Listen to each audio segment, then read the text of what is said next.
नाही, एकत्र आले म्हणजे काय चांगलं आहे. त्यांनी यायलाही पाहिजे होतं. यायला इतके वर्ष का लागले हाही मोठा प्रश्न आहे. आणि आज बोलत असताना त्यांनी देवेंद्रजींचे आभार मानले की जे बाळासाहेबांना जमलं नाही ते फडणवीसांना जमलं. तेवढं पुण्य आम्हाला लागलं.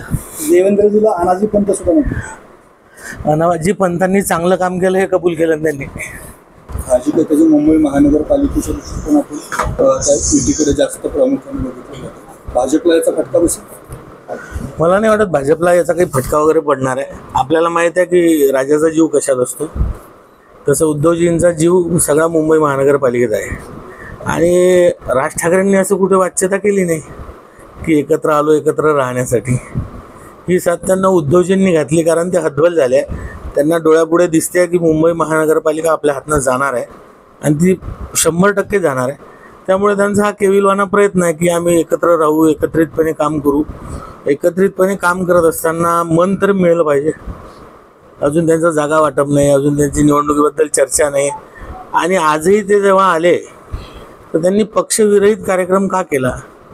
तर त्यांनी दोन्ही पक्षांचे झेंडे लावायला पाहिजे होते, सिम्बॉल लावायला पाहिजे होते आणि युती जाहीर करायला पाहिजे होती. एवढा मोठा सोहळा झाला, युती का नाही जाहीर केली? त्यांचं मनोमिलन पक्षीय पातळीवर होईल असं तुम्हाला वाटत नाही? येणारा काळ आहे, जास्त दूर नाही, आपल्याला दिसेलच.